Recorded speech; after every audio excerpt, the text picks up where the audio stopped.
Hi, guys. Hey, how's it going? We have a lot of things to talk about today. Today we're going to dive into some major changes in the real estate industry. I'm sure you've seen the headlines that the National Association of Realtors was involved in a lawsuit, and there are some changes to how real estate agents are going to be paid in the future. It's coming up August 17th, so that's right around the corner. And I've heard that the Department of Justice, the DOJ, may delay it until the 17th of September. Nobody really knows what's going to happen when you're dealing with the government. But right now, the Ventura County Association of Realtors, which is our local board here, they're implementing this on Thursday, August 8th. So they are taking the buyer side compensation out of the MLS. So it will no longer be visible to all the agents that are out there looking for their buyers to find a home. It is going to be negotiated outside of the MLS. Now, you said the Ventura County Mm-hmm. Association of Realtors. Mm-hmm. I thought it was the The CRMLS was doing. CRMLS, which is the California Regional MLS, which is about half the state. It goes most of Southern California and then up through the Bay Area and then up to Mendocino. It's a majority of those MLSs is implementing on August 13th. Oh, so the 8th is okay. Ventura. There's so many changes going on. It's just kind of tough to keep track. That's why we waited to do this show till it was upon us, but now it is upon us. So the normal way that it has always worked for 100 years is the listing side, the seller offers compensation to their listing agent and compensation to the buyer's agent. Normally, it's an amount that's split evenly between the buyer and the seller's agents, and now that is going to be up to the buyers to compensate their agent on the buyer's side.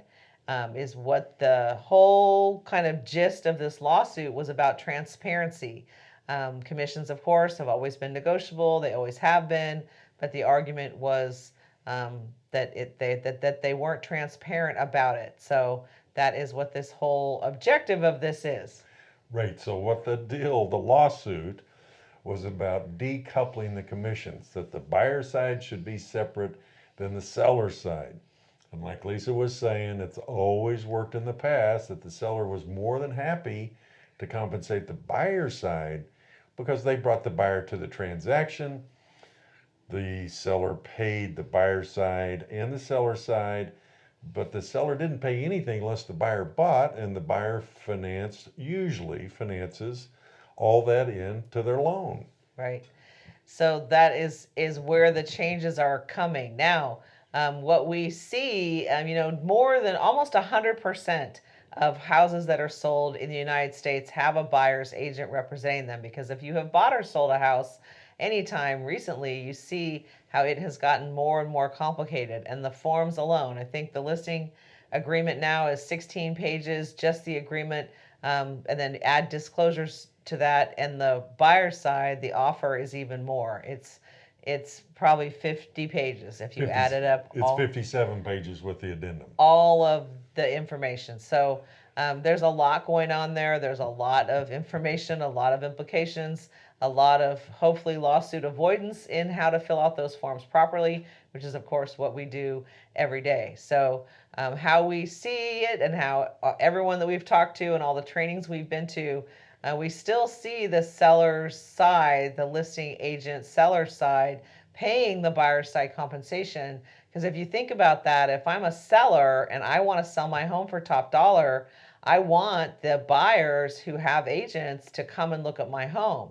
So it is a competitive advantage and a marketing advantage to offer compensation to bring a buyer to your home. And in the future, the sellers are still going to be able to offer compensation for the buyer's agents, but it's going to be a whole lot more convoluted.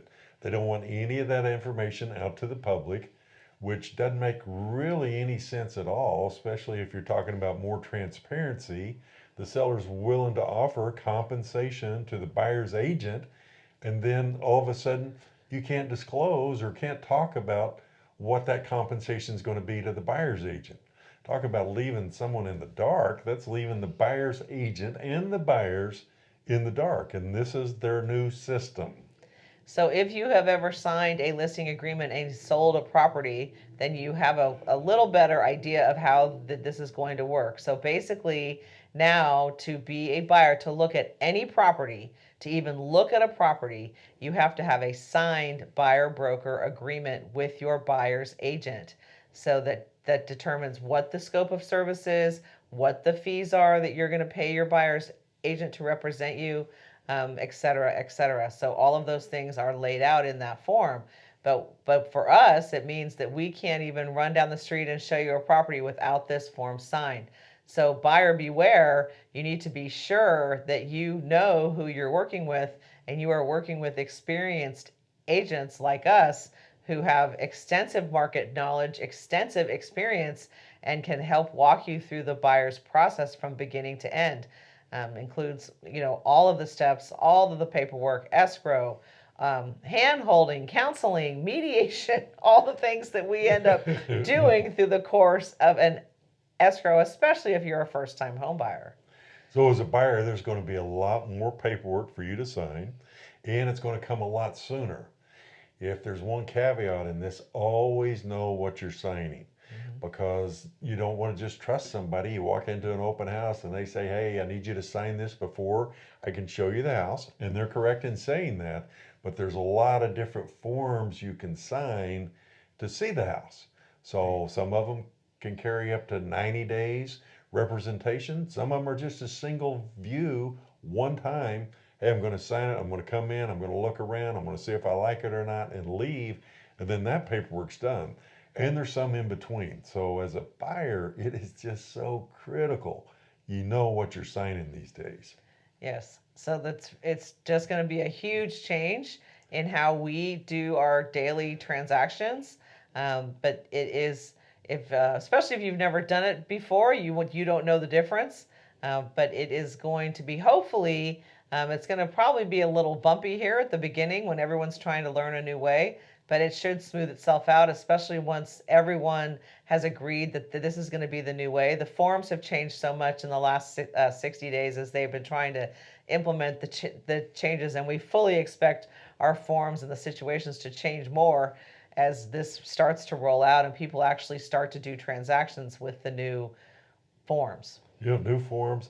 Some companies are creating their own forms. Some companies are using local associations or statewide associations like the California Association of Realtors. The National Association of Realtors are involved. These are trade groups, but they sure do wield a lot of power over what real estate agents do and how they perform their functions daily to represent buyers and sellers.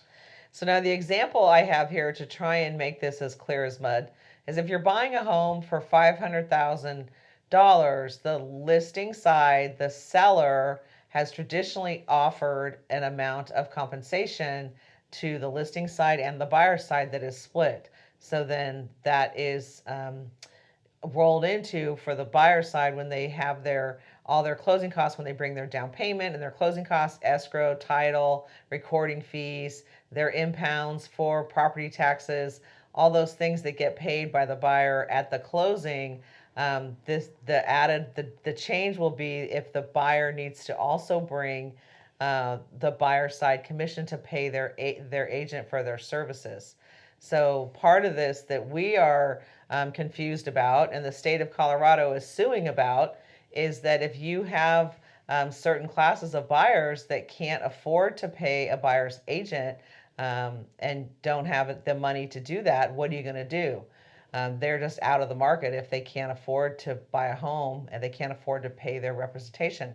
So we'll see how that all shakes out. But I know that the lenders are all jumping in here to try and figure out ways to finance it because it's financed now. I mean, if a buyer gets a loan to buy a home, all of that is financed into the loan now. It is. And it's one of those things where they're probably going to just end up, and it's going to add up to adding it to the price of the house. So the $500,000 range, commissions are normally between 5 and 6% for the seller. Those are going to be changing. It's going to be changing for the buyer too, but ultimately the buyer can just add it to the price of the house, put it in his financing, and walk away with the house. Yeah, well, what this whole thing about it being more transparent is another thing that we're just as confused about as all the conversations I had about it at my open house this weekend with people that were asking me about it is, does it really benefit? Who does it benefit? And that is the question. Well, I don't see it benefiting anybody right now. Definitely not the buyers, but they say it's ultimately going to benefit the buyers. So we'll have to see how it all shakes out. But it's going to be topsy turvy here, probably for the rest of the year until everybody can figure out what's going to go on with the new forms, the new way we've got to do business, and see how it kind of all shakes out. But Lisa's right. The state of Colorado is suing. I don't know who they're suing. They're suing somebody. Mm-hmm. And they say this is not going to work out for the buyers in the state of California. We want no part of it. So there's all kinds of litigation surrounding this. Most of it's not settled. There's pop up lawsuits around the country. This is really the wild, wild west of real estate right now. Yeah, so the downside is if you sign a buyer broker agreement with an agent you might not know too well or who is new or doesn't have a lot of experience, and you're locked in with them for X amount of time. So just be really aware of what you're doing and what you're signing, especially if you've never been down the real estate road before. Of course, call us. We're happy to answer any questions or go through the forms with you so you have a good idea of how this is going to work transactionally as we all step forward and go down this new road. But for sellers, we really at this point don't see it changing. We still see that the sellers are going to offer compensation because they want someone to bring a buyer. They want a professional agent to bring a buyer to their home to get them top dollar. And all of the headlines that we've seen say, the sellers don't have to pay and the buyers are going to pay. And I'm like, well, I don't know about that, just on how marketing your house that you want a buyer. That's right. It's been happening this way a long time. The sellers have been adding it to the price of the house forever. Now the buyers are going to have to add it to the price of their loan or basically add it to the price of their house. Mm-hmm. So even though some of the onus might have changed a little bit, the bottom line is there's never been a better time to get into real estate right now. And I think all the confusion is definitely going to play in the buyer's hands. I think it's going to be more confusing for the sellers who are totally prepared to pay for the buyer's agent's compensation to bring in a buyer that they really aren't able to do that right now. Yeah, one of the great things of this, market volatility this week is rates are down. And there's never been more talk about them bringing the interest rates down than there has been today. That, they might lower them, 25 basis points, now maybe 50 basis points. They might lower it twice before the election.